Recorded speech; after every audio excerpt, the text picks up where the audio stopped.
Hi friends, എജു plus learning ക്ലാസ്സസിൻ്റെ പുതിയൊരു വീഡിയോയിലേക്ക് എല്ലാവർക്കും സ്വാഗതം. ഇന്ന് നമ്മൾ നോക്കാൻ പോകുന്നത് 9ാം ക്ലാസ്സിലെ ജിയോഗ്രഫിയുടെ ഭാഗമായിട്ടുള്ള രണ്ടാമത്തെ ലെസൺ വിശാല സമതല ഭൂവിൽ. ഉത്തരേന്ത്യൻ സമതലത്തിൻ്റെ വ്യത്യസ്ത വിഭാഗങ്ങളെക്കുറിച്ച് പഠിച്ചു. കിഴക്ക് മുതൽ പടിഞ്ഞാറ് വരെയുള്ള വിഭജനമാണ് പഠിച്ചത്.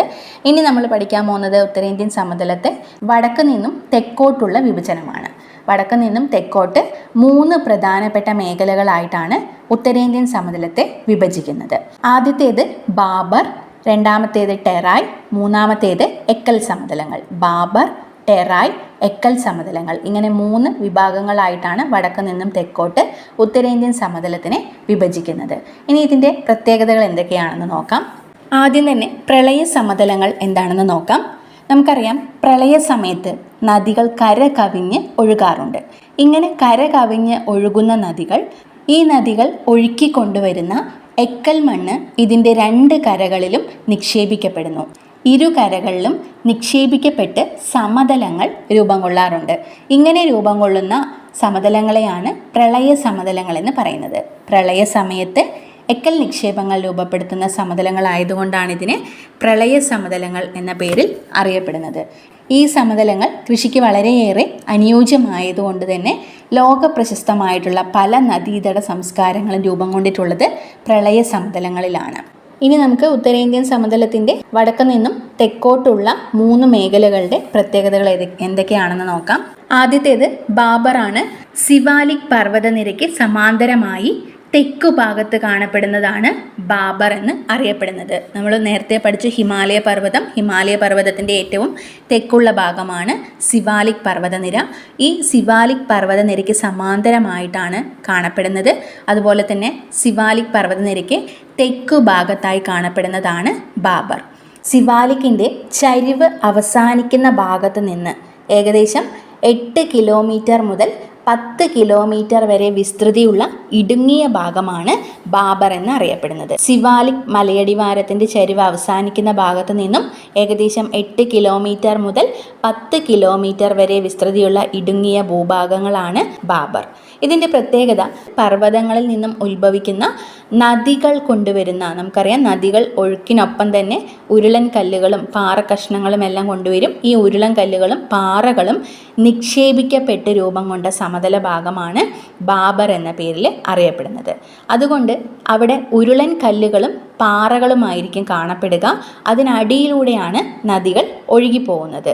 ഉരുളൻ കല്ലുകളുടെയും പാറകളുടെയും നിക്ഷേപം കാരണം അതിലൂടെ ഒഴുകുന്ന നദി ദൃശ്യമാകുന്നില്ല. അതാണ് ഈ ബാബർ മേഖലയുടെ പ്രത്യേകത. ഈ ചിത്രത്തിൽ കാണുന്നതാണ് ബാബർ മേഖല. ഉരുളൻ കല്ലുകളായിട്ടാണ് നമുക്കിവിടെ ബാബർ മേഖല കാണാൻ സാധിക്കുന്നത്. തൊട്ടടുത്ത ചിത്രം ടെറായ് മേഖലയുടെ ചിത്രമാണ്. അതിനെക്കുറിച്ച് നമുക്ക് നോക്കാം. ബാബർ മേഖലയ്ക്ക് സമാന്തരമായിട്ടാണ് ഈ മേഖലയും കാണപ്പെടുന്നത്. ടെറായ് മേഖല കാണപ്പെടുന്നത് ബാബർ മേഖലയ്ക്ക് സമാന്തരമായിട്ടാണ്. ഏകദേശം 10 കിലോമീറ്റർ മുതൽ 20 കിലോമീറ്റർ വരെ വീതിയിലാണ് ടെറായ് മേഖല കാണപ്പെടുന്നത്. ബാബർ മേഖലയ്ക്ക് സമാന്തരമായി ഏകദേശം 10 കിലോമീറ്റർ മുതൽ 20 കിലോമീറ്റർ വരെ വീതിയിൽ കാണപ്പെടുന്ന ഭാഗമാണ് ടെറായ് മേഖല. ഇതിൻ്റെ പ്രത്യേകത എന്ന് പറയുന്നത് വെള്ളക്കെട്ടുള്ള ചതുപ്പ് നിലങ്ങളാണ്. വെള്ളക്കെട്ടുള്ള ചതുപ്പ് നിലങ്ങളാണ് ടെറായ് എന്ന പേരിൽ അറിയപ്പെടുന്നത്. വെള്ളക്കെട്ടുള്ള ചതുപ്പ് നിലങ്ങളാണ് ടെറായ്. ബാബർ മേഖലയിൽ നമ്മൾ നേരത്തെ പറഞ്ഞു, ഉരുളൻ കല്ലുകൾ കാരണം അവിടെ നദികൾ അപ്രത്യക്ഷമാകുന്നു, നദികൾ ദൃശ്യമാകുന്നില്ല. അത് വീണ്ടും കാണാൻ തുടങ്ങുന്നത്, വീണ്ടും പുനർജനിക്കുന്നത് ടെറായ് മേഖലയിലാണ്. ഈ ടെറായ് മേഖലയിൽ ഒരുപാട് സ്വാഭാവികമായിട്ടുള്ള സസ്യജാലങ്ങൾ കാണാനായിട്ട് സാധിക്കും. അതുപോലെ ജീവിവർഗങ്ങളും കാണാനായിട്ട് സാധിക്കുന്നുണ്ട്. നമുക്കിപ്പോൾ റീസെൻ്റായിട്ട് പെഹൽഗാം ഭീകരാക്രമണ സമയത്ത് കുതിരപ്പുറത്ത് പോകുന്നതായിട്ടുള്ള വീഡിയോസ് എല്ലാം നമ്മൾ കണ്ടിട്ടുണ്ടാവും. അപ്പോൾ ആ ഭാഗത്തെല്ലാം ഇതുപോലെ ഉരുളൻ കല്ലുകളും അവിടെയായിട്ട് വെള്ളവും ചതുപ്പ് നിലങ്ങളും എല്ലാം നമുക്ക് കാണാനായിട്ട് സാധിക്കുന്നുണ്ട്.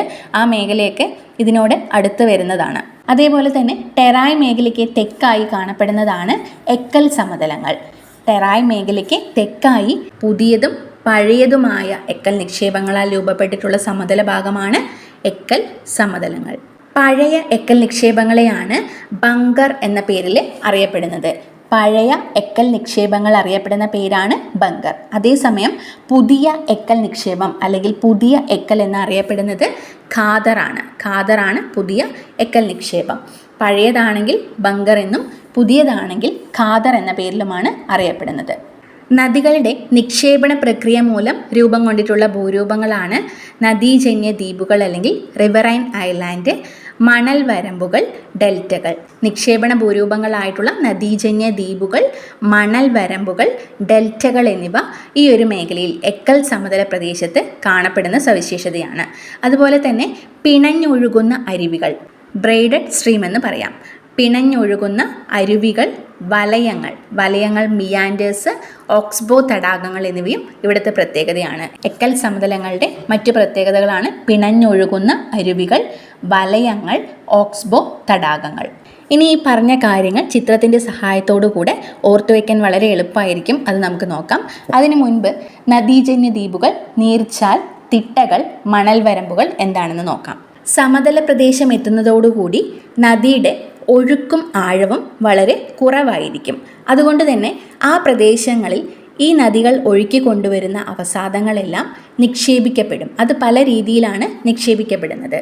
നദീചാലുകളിൽ അവ നിക്ഷേപിക്കപ്പെടുമ്പോഴാണ് ദ്വീപുകളായി രൂപം കൊള്ളുന്നത്. നദികൾ ഒഴുക്കിക്കൊണ്ടുവരുന്ന അവസാദങ്ങൾ നദീചാലുകളിൽ ദ്വീപുകളായി നിക്ഷേപിക്കപ്പെടുന്നു. ഇങ്ങനെ രൂപപ്പെടുന്ന ദ്വീപുകളാണ് നദീജന്യ ദ്വീപുകൾ എന്ന പേരിൽ അറിയപ്പെടുന്നത്. അതേസമയം വശങ്ങളിലാണ് നിക്ഷേപിക്കപ്പെടുന്നതെങ്കിൽ അത് തിട്ടകളായി, നീർച്ചാൽ തിട്ടകളായിട്ട് രൂപം കൊള്ളുന്നു. നദികളുടെ വശങ്ങളിൽ നിക്ഷേപിക്കപ്പെട്ട് രൂപം കൊള്ളുന്നതാണ് തിട്ടകൾ. ഇങ്ങനെ രൂപം കൊള്ളുന്ന തിട്ടകളാണ് നീർച്ചാൽ തിട്ടകൾ എന്ന പേരിൽ അറിയപ്പെടുന്നത്. അതേസമയം പൊടിമണൽ, മണൽ, ചരൽ ഇവയെല്ലാം ഉൾപ്പെടുന്ന അവസാദങ്ങൾ നദീതടങ്ങളിൽ നിക്ഷേപിക്കപ്പെടുകയും അത് രേഖീയ ഭൂരൂപങ്ങളായിട്ടാണ് കാണപ്പെടുകയും ചെയ്യുന്നത്. അങ്ങനെയുള്ളവയാണ് മണൽ വരമ്പുകൾ എന്ന് അറിയപ്പെടുന്നത്. പൊടിമണൽ, മണൽ, ചരൽ ഇതെല്ലാം ഉൾപ്പെടുന്ന അവസാദങ്ങൾ നദീതടങ്ങളിൽ നിക്ഷേപിക്കപ്പെട്ട് രൂപപ്പെടുന്ന രേഖീയ ഭൂരൂപങ്ങളെയാണ് മണൽ വരമ്പുകൾ എന്ന പേരിൽ അറിയപ്പെടുന്നത്. ഇനി നമുക്ക് ഉത്തരേന്ത്യൻ സമതലത്തിൻ്റെ വടക്കു നിന്നും തെക്കോട്ടുള്ള 3 വിഭജനമായിട്ടുള്ള ബാബർ, ടെറായ്, എക്കൽ സമതലം ഇവ മൂന്നിൻ്റെയും ചിത്രീകരണത്തിലൂടെയുള്ള ഡയഗ്രാം നോക്കാം. ഇത് വശക്കാഴ്ചയാണ്. ഒരു സൈഡിൽ നിന്ന് നോക്കിക്കഴിഞ്ഞാൽ എങ്ങനെയാണോ നമുക്ക് കാണാൻ സാധിക്കുന്നത് ആ രീതിയിലാണ് ഇവിടെ കൊടുത്തിരിക്കുന്നത്. ആദ്യം കാണുന്നത് ഹിമാലയമാണ്. ഹിമാലയത്തിൻ്റെ 3 പർവ്വത മേഖലകൾ കാണുന്നുണ്ട്. അത് കഴിഞ്ഞ് ഹിമാലയത്തിൽ നിന്നും നദികൾ ഒഴുക്കി കൊണ്ടുവരുന്ന ഉരുളൻ കല്ലുകളും പാറ കഷ്ണങ്ങളും വന്ന് നിക്ഷേപിക്കപ്പെടുന്ന പ്രദേശമാണ് ബാബർ മേഖല. ഈ മേഖലയിൽ നമുക്ക് നദികൾ ദൃശ്യമാകുന്നില്ല. നദികൾ അപ്രത്യക്ഷമാകുന്ന മേഖലയാണ് ബാബർ മേഖല. അത് കഴിഞ്ഞ് കുറച്ച് ദൂരം നദികൾ ഈ കല്ലിനടിയിലൂടെ ഒഴുകുകയും വീണ്ടും പ്രത്യക്ഷപ്പെടുന്ന മേഖലയാണ് ടെറായ് മേഖല. ഈ ടെറായ് മേഖലയിലാണ് ചതുപ്പ് പ്രദേശം, വെള്ളക്കെട്ടുള്ള ചതുപ്പ് നിലങ്ങൾ കാണപ്പെടുന്നത് ടെറായിലാണ്. അത് കഴിഞ്ഞാണ് എക്കൽ സമതലം. എക്കൽ സമതലത്തിൽ പുതിയ മണൽ നിക്ഷേപവും നടക്കുന്നു, പഴയ മണൽ നിക്ഷേപവുമുണ്ട്. പഴയ മണൽ നിക്ഷേപം അല്ലെങ്കിൽ പഴയ എക്കൽ നിക്ഷേപത്തിന് അറിയപ്പെടുന്ന പേരാണ് ബങ്കർ എന്ന പേരിലാണ് പഴയ എക്കൽ മണ്ണ് അറിയപ്പെടുന്നത്. പുതിയ എക്കൽ മണ്ണാണ് ഖാദർ എന്ന പേരിൽ അറിയപ്പെടുന്നത്. അപ്പോൾ ഈ ഒരു ചിത്രം മാത്രം ഓർത്തു വെച്ചാൽ മതി, നമുക്ക് കാര്യങ്ങൾ പെട്ടെന്ന് മനസ്സിലാക്കാനായിട്ട് സാധിക്കും. ഇനി ഇവിടെ എന്താണ് ഡെൽറ്റകൾ എന്ന് കൊടുത്തിട്ടുണ്ട്. ഈ ചിത്രം നോക്കിയാൽ തന്നെ നമുക്ക് മനസ്സിലാവും, നമ്മൾ നേരത്തെ പഠിച്ചതുമാണ് എന്താണ് ഡെൽറ്റ എന്നുള്ളത്. സമതലത്തിലൂടെ ഒഴുകി നദീമുഖത്തോട് അടുക്കുന്ന സമയത്ത് വളരെ സാവധാനത്തിലാണ് ഒഴുകുന്നത്. നദികൾ വഹിച്ചു കൊണ്ടുവരുന്ന അവസാദത്തിൻ്റെ അളവ് കൂടുതലാണ്, അതേസമയം നദീജലവും കൂടുതലാണ്. ഇങ്ങനെയുള്ള സാഹചര്യത്തിൽ മിക്ക നദികളും നദീമുഖ പ്രദേശത്തെത്തുമ്പോൾ കൈവഴികളായി പിരിഞ്ഞാണ് ഒഴുകുന്നത്. കൈവഴികളായി പിരിഞ്ഞൊഴുകുന്ന നദികൾ ഒഴുക്കിക്കൊണ്ടുവരുന്ന അവസാദങ്ങൾ ഈ കൈവഴികൾക്കിടയിൽ നിക്ഷേപിക്കപ്പെടും. ഇങ്ങനെ നിക്ഷേപിക്കപ്പെടുന്നത് മൂലം അത് ത്രികോണാകൃതിയിലുള്ള ഭൂരൂപങ്ങളായിട്ട് രൂപം കൊള്ളുന്നു. ഇങ്ങനെ കാണപ്പെടുന്ന ത്രികോണാകൃതിയിൽ കാണപ്പെടുന്ന ഈ ഭൂരൂപങ്ങളെയാണ് ഡെൽറ്റകൾ എന്ന് പറയുന്നത്. അതിന് കാരണം ഗ്രീക്ക് അക്ഷരമാലയിലെ ഡെൽറ്റ എന്ന അക്ഷരത്തിൻ്റെ ആകൃതി ഉള്ളതുകൊണ്ടാണ്. ഗ്രീക്ക് അക്ഷരമാലയിലെ ഡെൽറ്റ എന്ന അക്ഷരത്തിൻ്റെ ആകൃതിയോട് സാദൃശ്യമുള്ളത് കൊണ്ടാണ് ഇങ്ങനെ നദീമുഖങ്ങളിൽ രൂപം കൊള്ളുന്ന, നദീമുഖങ്ങളിൽ അവസാദങ്ങൾ അടിഞ്ഞുകൂടി ത്രികോണാകൃതിയിൽ രൂപം കൊള്ളുന്ന ഈ ഭൂരൂപങ്ങളെയാണ് ഡെൽറ്റകൾ എന്ന പേരിൽ അറിയപ്പെടുന്നത്. ഉത്തരേന്ത്യൻ സമതലത്തിലെ ഭൂപ്രകൃതി സവിശേഷതകളെക്കുറിച്ചാണ് നമ്മൾ പഠിച്ചത്. ഒരു പ്രദേശത്തിൻ്റെ നൈസർഗികമായിട്ടുള്ള സസ്യജന്തുജാലങ്ങൾ, അതുപോലെ മണ്ണ്, കൃഷി, കാർഷിക വൈവിധ്യം, ജനജീവിതം ഇതെല്ലാം രൂപപ്പെടുന്നതിൽ ഒരു പ്രദേശത്തിൻ്റെ ഭൂപ്രകൃതി സവിശേഷതകൾ വളരെയധികം പ്രാധാന്യം അർഹിക്കുന്നുണ്ട്. അതിനെക്കുറിച്ച് നമ്മൾ പഠിച്ചു. ഇനി അതേപോലെ പ്രാധാന്യമുള്ള മറ്റൊന്നാണ് കാലാവസ്ഥ എന്ന് പറയുന്നത്.